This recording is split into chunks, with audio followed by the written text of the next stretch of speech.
All right, welcome back to Peeps Wax Packs. We're going to do Basement Files. I think that's what we're calling it now. Basement Files Volume 3. This is going to be the second part of this All-Star Cards box that has been a total winner. I, again, don't know what's inside of here. I haven't been through this. It says it on the box here, it was updated in 1994. Maybe I looked at these then. Here's my juvenile labeling system, and you know, you get the gist, right? So the last part of the box revealed some amazing vintage cards that my dad must have purchased back when we used to go to shows, and a couple that my mom purchased as well. She loved the Cubs.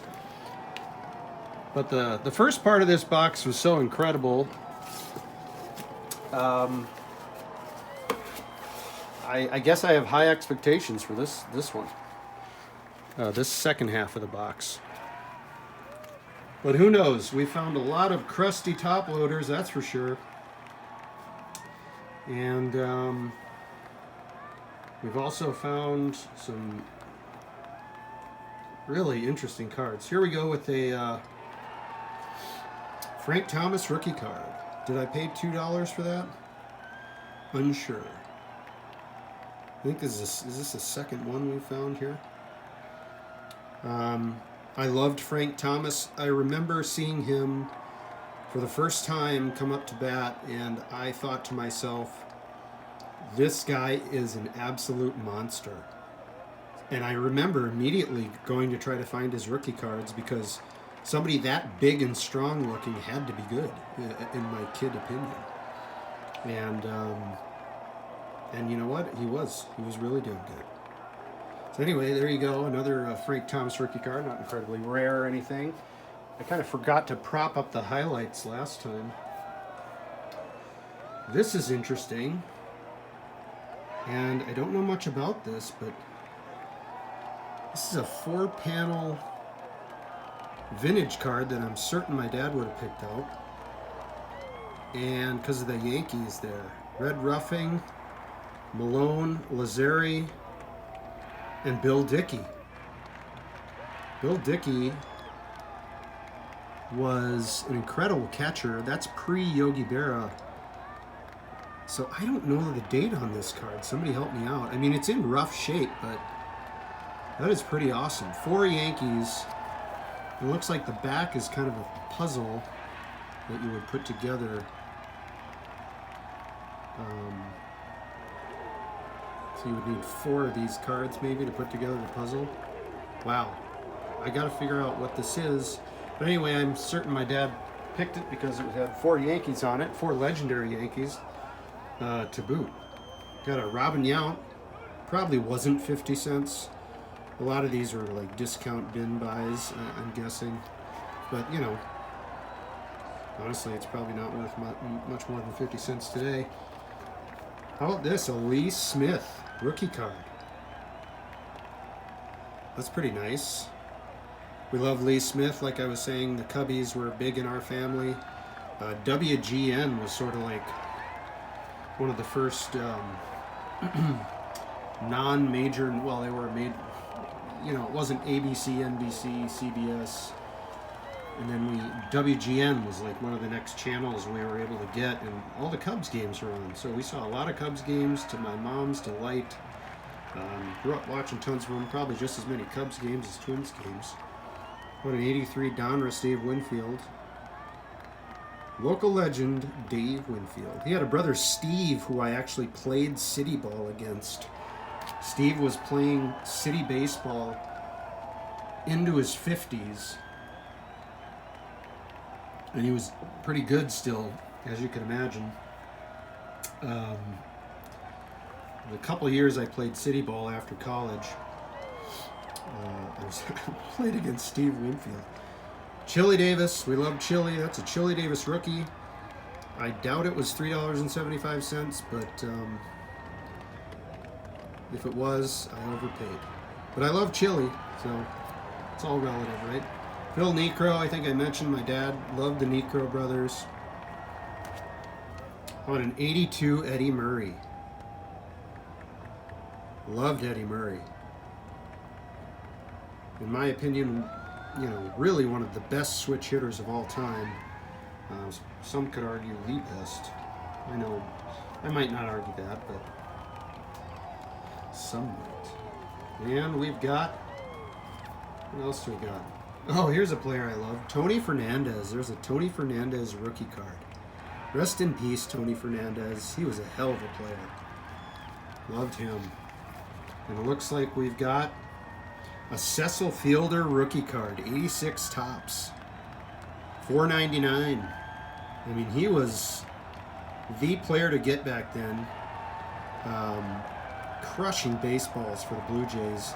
He hit 50 home runs in 1990, and nobody had seen that for, since George Foster did it for the Reds.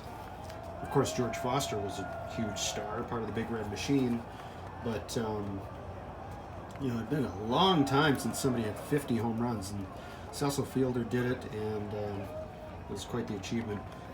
Hey, just the other day, this gentleman received his annual check, Bobby Bonilla. I mean, he was awesome.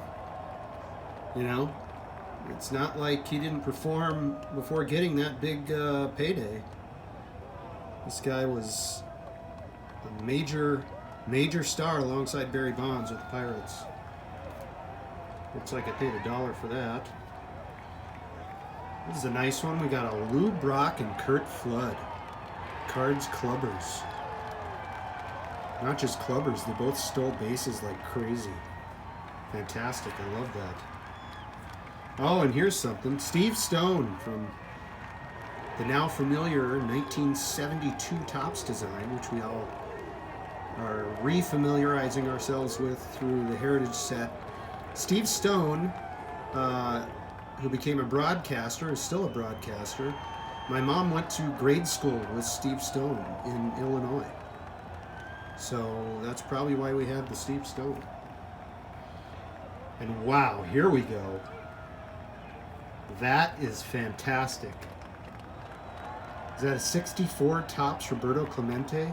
Now, if we paid $2.50 for that, I'd be very happy. It does have a little crease here under my thumb, but who cares? It's Roberto Clemente. Are you kidding me? It's got some stuff on the back there, so it's a little beat up, but my oh my. I didn't remember that. Looks like I used to have it hanging. I had a cork board, and you'll see a lot of these pinholes in a lot of the sleeves. I used to pin these up to my cork board. It's like a 65 Whitey Ford. $1.75 maybe? Nice price. We'll see. Hey, Minnie Minoso from 58. That's a beauty, Minnie Minoso. Belongs in the Hall of Fame. Belongs in the Hall of Fame, Minnie. And maybe he'll get there with the Veterans Committee. We got Frank Robinson, very important figure in sports. Rest in peace, Frank. What a fantastic player Frank was. And another Frank. Two Franks. 91 score Frank Thomas was in there. Why not? And how about a 91 Topps Frank Thomas? We're a run on Franks here. Looks like we got a 85 Ripken, which is poorly cut. What do you do? And wow, yeah, this, I'm gonna have to take it out of this. It's like a 52 Topps George Sternweiss, otherwise known as Snuffy Sternweiss. My dad loved him. He was a part of that Yankee dynasty. So this must have been right after he was with the Yankees, winning championship after championship. I think Sternweiss was a second baseman. Here he is with Cleveland. This one's got a crease, but it's a 52 Topps, for crying out loud. I mean, wow. Okay. Well done, Al. My dad's name is Al.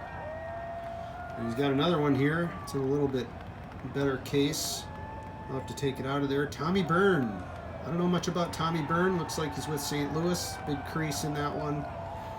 You know, if I had to guess, the Sternweiss and this Byrne, you know, knowing how frugal my dad would be, I mean, those are he probably got those for a couple bucks at a card show. CLETE Boyer, another Yankee. Love to get his Yankees. Maybe that was 30 cents, probably less. Maybe it was a dime. That's often how that went. Got a 73 Fergie. My mom loved Fergie Jenkins. I love Fergie Jenkins. I did manage to get a Fergie Jenkins rookie in my collection a couple of years ago. Maybe I'll show that off at some point. Here's a pretty beat up Elson Howard. It's got a lot of snowing on the face there, you can see. It's a little rough. But again, these are probably purchased at a card show in the dollar boxes or less. You know, but we're talking about 1985 or so. And how about this? Jim Mudcat Grant. Rest in peace, Mudcat Grant. He just passed not long ago. Maybe a month or two ago. Not even maybe, so. Jim Mudcat Grant pitched for the Twins for a long time, and my dad loved him. And there you have it. Here's one that I have no idea about. Looks like there's a couple stickers on this. I'm guessing again, it wasn't even $1.99. I'm sure of it back then. Probably negotiated. Paul Giel, don't know him, but he is a Minnesota Twin, and my dad liked to pick up the Twins of the early 60s when they first moved to Minnesota from Washington in, I think it was 1960 or 61. Correct me if I'm wrong. So he's been focused on, or he was focused at the time, in getting the players from those early teams. Dennis Menke. Now I remember, I think the reason my dad picked this one up is because this guy is from southern Minnesota, where my dad is from. I think he's even from the same town. Let's see. Does it say? It doesn't say where he's born. So, well, anyway, he's from southern Minnesota, and I believe that's why we have this one. No emblem on the hat, and I know there's a reason for that. Somebody let me know in the comments. And a Rod Carew from 81. Probably not $2, but you know, maybe it was a dollar card. Here's a Cubby. It's one my mom probably liked. Stan Hack. It's a nice one. Is that 55 tops? It's a beauty. Stan Hack. And look at this. This is... look at the case on this thing. It's a Dave Winfield rookie card. It's not the best cut on that, but quarter seam all right. I'll have to get it out of this thing. Look at this case. I mean, it's a snap case. You know, they're plastic screws here. Okay. So it's a 74 Dave Winfield. All right, here we go. This looks like... oh, this has all kinds of tape on it. This looks like... this is an OPC Don Mattingly rookie card. That's a nice one, too. I mean, it's not perfect, but, you know, OPC in this era is a little bit more rare. All right, only a few left, and we're doing some long videos now. That's going to be my new thing. How about Andre Dawson from 1980? Kind of like that. Sports Collection. I remember that was the card shop. It was on, I think it was on Grand Avenue in St. Paul. We've got a Kent Herbeck rookie card. Was that really $7 back then? Probably not, but you know, maybe it was 50% off or 20% off or something like that. That's usually the kind of thing we would go for. Strikeout leaders, 71 with Fergie Jenkins and Tom Seaver. That's a beauty. And an 85 Winfield. We're going to speed things up here through the 80s. We got Reggie, my older brother's favorite player, Reggie Jackson. I famously traded a Darryl Strawberry rookie to my brother for a Reggie Jackson rookie card. And I'll pull that card out in one of these videos here if I can find it. Another Reggie. We got a Fleer Update McGriff rookie. That is sweet. This guy belongs in the Hall for crying out loud. Get him in there. Crime Dog. He belongs. Rhino. Another Winfield. Another Winfield. Boy. Another Steve Stone traded. Big traded banner there. How about Rick Monday for the A's? Is there a better voice on radio? Listen to a Dodgers game and listen to Rick Monday. He's fantastic. Anyway, Rick Monday with the A's. Again, with the cap. I forget why. Somebody remind me why there's no logo on the cap. Tim McCarver for the Red Sox. That's interesting. Not sure why we have that. Steve Stone again for the Cubs. Craig Nettles.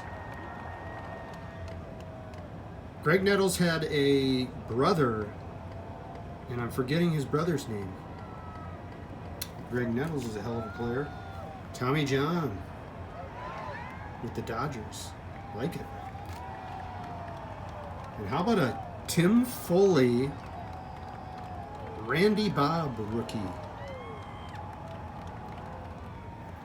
My dad was a Tim Foley fan. Here's an oddball coming through. A Clem Haskins. Now, Clem Haskins was a basketball coach for the Minnesota Gophers, and he was a very good coach with the Gophers. Took them to many national tournaments, which they did well in. They didn't win one, but they came awfully close a couple times. How about a 75 Jim KAAT? Jim KAAT's another family favorite. Longtime Minnesota Twin. He was a rookie the year before they came over to Minnesota from Washington. And that's going to do it for the box. And why don't we put, I don't know, why not just put Jim KAAT out here? And boy, some of those, how about a Snuffy Sternweiss? I mean, a 52 tops. We'll call that the highlight. And thanks for sticking around. I know it's been a long video, but I hope you enjoy. Take care, everybody.